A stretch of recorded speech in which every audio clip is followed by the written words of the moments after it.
अहिले चाहिँ नेपालमा हर्क साम्पाङ र बालेन शाहको चाहिँ एकदम चर्चा परिचर्चा भइरहेको रहेछ।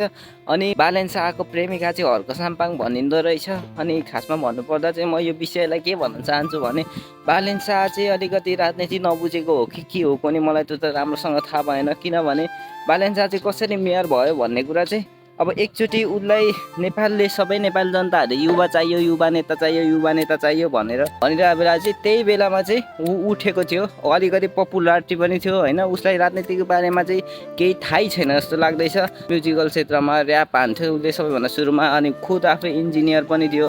त्यही भएर पनि अलिक मान्छेले चिनेको भएर पनि उसले जितेको मात्र जस्तो लाग्छ। अनि हर्क साम्पाङ चाहिँ कस्तो मान्छे हो भनेदेखि अब उसलाई चाहिँ खासै चाहिँ नचिनेको, तर उसले चाहिँ एकदम घमण्डी, ऊ चाहिँ घमण्डी टाइपको, गर्छु भनेपछि गर्छु गर्छु होइन यस्तो टाइपको हुनुहुन्थ्यो हर्क साम्पाङ चाहिँ। अनि अहिले चाहिँ उहाँहरूको चाहिँ विवाद परिरहेछ।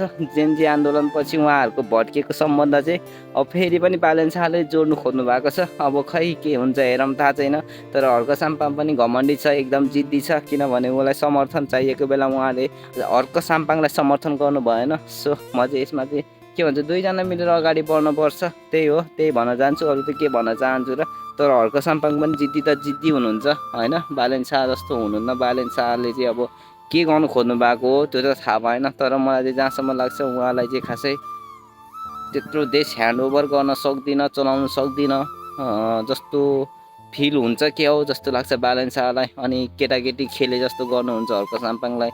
अनि उहाँको मर्मलाई बुझ्नु हुँदैन बालेन शाहले चाहिँ होइन। कति धेरै स्ट्याटसहरू त रुँदै रुँदै पनि लेख्नु भएको हुन्छ नि त, लेख्नु सक्नु भएको हुन्छ।